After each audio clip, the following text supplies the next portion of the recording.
Hi, I'm Chris with ShareGrip, and today I'm going to show you how to change the return springs in the Featherlight hand control. They do break from time to time, most times with people transferring out of the vehicle. And today I'm just going to show you how to change them without having to take the hand control out of the car. First step is to I'm going to release the minimum tension washer with a 1/8 Allen key. Get it into the hole here. There. So now it's flopping around. These springs are not broken. I'm just showing you on this control and how you would do it. If the springs were broken in this would be all flopping around to start with. And then next, with a 3/16 Allen key, we're going to remove the handle.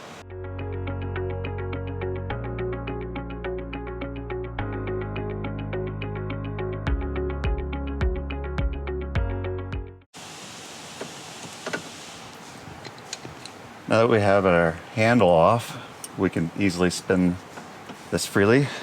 Now, if this was a push-pull, you would have to take out this dowel. These are Loctited in as well. So with a pair of vice grips, you would have to break that loose to remove that, because you will not be able to spin this free if that was in there on a push-pull. So next what we're going to do is, with the 3/32 Allen key, we're going to take the two screws out of the Featherlight sensor.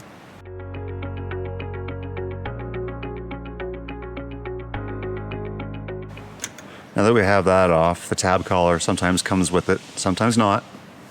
Just set that aside, don't lose that. Our Featherlight will not work without that. Next we're going to remove the 9/16 nut on the end of the handle. Oh. After we break that free, we're going to take that right off.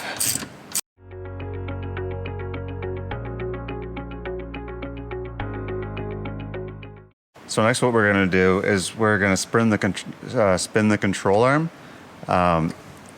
to take off the throttle plate. As you can see, there's a stopper on it. Now on a push-pull hand control, if you don't take out that dowel pin like I told you about earlier, you will not be able to spin the control arm on a push-pull if you don't have the dowel pin out. So after that's removed, oh, there is a Teflon washer I just dropped. And we'll have to find that later. Thank you. Yeah, don't lose that. Now everything pulls freely right to the driver's side. So now that we have our throttle plate off, you can just pull the whole control arm assembly out. And here's our inner spring for our Featherlight control. There's also an outer spring. I'll yank that out. These two springs are good. What happens when these springs break? Sometimes that little leg, one of these little legs will break off, and then there are drilled holes in which those little legs go into. That's usually what happens, is one of those little legs will either flatten out or pull out and break, or just bend flat. Also, there is our little spring spacer to separate the outer and the inner. Also, when you have these apart, always have a look and a feel to make sure there's no gouges or grooves, and make sure there's sufficient white lithium grease. We, from factory, coat the whole control arm and in the bell housing here where the springs sit. Okay, so now that we got it all apart, I'm going to show you guys how to put it back together. On our outer return spring, there is a long leg and a shorter leg. The shorter one goes inside the bell housing into the hole in there. And it's hard to see in here a little bit. Okay. So I do have that seated in there. I'm just going to give the other long leg a couple little turns. I can see that the whole spring isn't rotating inside the bell housing, so we know that the spring is fully seated. I'm going to take our little return spring spacer. I'm going to set it in there gently without knocking the return spring out. And I'm going to take the inner return spring. These both have the same size legs. Very carefully line it up and get it in that hole. And I can even just hold on to them so it doesn't fall out and give this a little twist just to make sure that it doesn't rotate, so we know that we did get that in the hole. We are going to take our control arm, get it lined up, and insert it gently. So now we just gotta, there we go, that fully seated. There's our 2 holes on our tension washer I can see, and that feels good. Now that we have this all fully seated, we can move around to the other side and I can show you how to reinstall the accelerator plate. Okay, so now we're gonna get our throttle plate installed again. So what I'm gonna do is sort of get it lined up. These pins don't matter at this point. I'm gonna pull out the control arm a little tiny bit just to get the throttle plate in, and I'm gonna spin the control arm.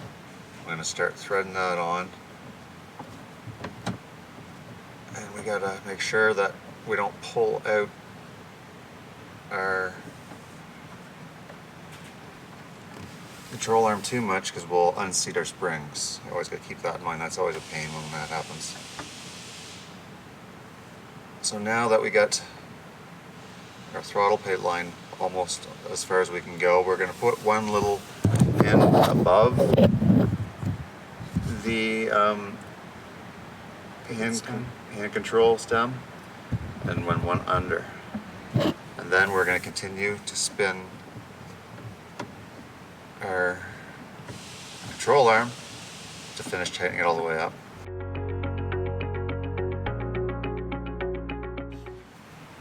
And don't forget your Teflon washer like I just did. Now that I remember to put my Teflon washer in where it belongs, between the throttle plate and then the main body of the control, and then I took my 9/16 nut, I threaded it on loosely. Now we're pushing against the controller arm all the way to the left side. I'm checking my gap here. That's way too much. So we're gonna tighten that up just by spinning, holding the throttle plate and spinning the control. So what we want is less than a 16th. It's acceptable. And we have to make sure that this moves freely. If you thread it on too much, your accelerator is going to bind, and you're going to have your accelerator is going to stick. So you got to get about a little bit less than a 16th.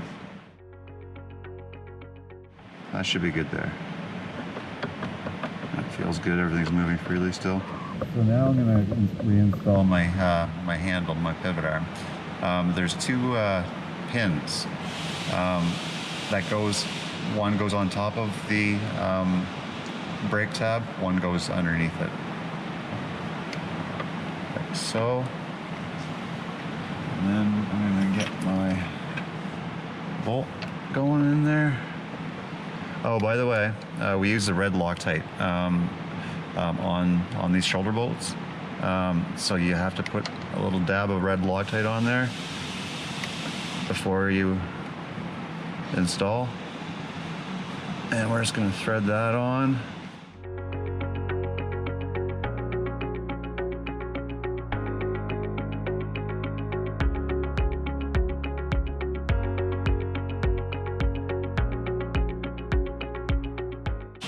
So now what I've done, I've got the handle all tightened up and it doesn't wiggle. You can't over tighten this. This will just stop on its own.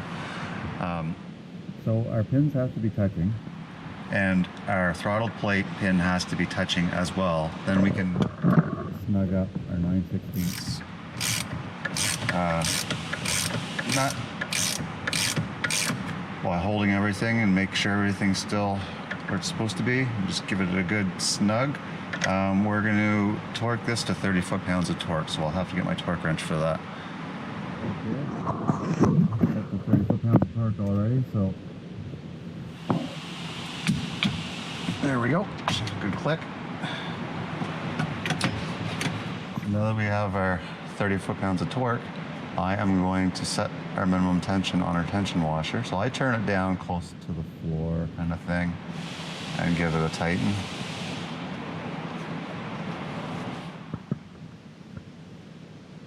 There. So now our minimum tension is set on our hand control and everything is moving freely and it feels good. So now we're gonna put our Featherlight sensor on, but don't forget our tab collar. It's got 3 little pins. These things, you can't put these on wrong. They pretty much align themselves.